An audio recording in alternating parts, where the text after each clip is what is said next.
Ibu tega siksa anak kandung gegara ngompol, pukul hingga siram air panas. Seorang ibu kandung di Sidoarjo, Jawa Timur tega menyiksa anak sendiri hanya gara-gara mengompol. Perbuatan ibu kandung ini lantas membuat anaknya menangis tiada henti atas luka-luka akibat penyiksaan. Kini ibu kandung mendapat ganjaran setelah diamankan petugas polisi Mapolres Sidoarjo. Peristiwa penganiayaan anak ini tepatnya terjadi di Kecamatan Candi, Kabupaten Sidoarjo, Jawa Timur pada Jumat, tanggal 14 Februari tahun 2025.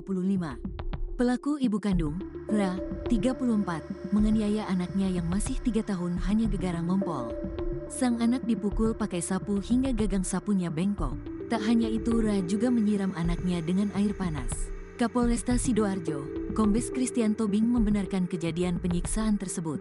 Awalnya, korban ini ngompol. Kemudian pelaku mengetahui itu dan kemudian melepas sprei untuk dibawa ke tempat cucian, direndam, ujarnya. Saat berada di tempat cucian, korban menangis dan Ra pun marah dan mulai melakukan kekerasan fisik. Mulanya, pelaku menyiram korban dengan air panas dari dispenser hingga korban makin menangis. Pelaku bahkan mengulangi perbuatannya dengan menggunakan air mendidih. Tidak hanya menyiram air mendidih, kekerasan fisik dilakukan ibunya berlanjut dengan memukul punggung dan tangan korban beberapa kali menggunakan sapu lantai stainless hingga ujung sapunya bengkok dan korban menangis kesakitan, lanjut Christian Tobing. Setelah itu, pelaku meminta art rumahnya untuk meneruskan mencuci sprei dan memandikan korban. Lalu tersangka pergi ke apotek membeli salep untuk anaknya yang telah dianiayanya sendiri.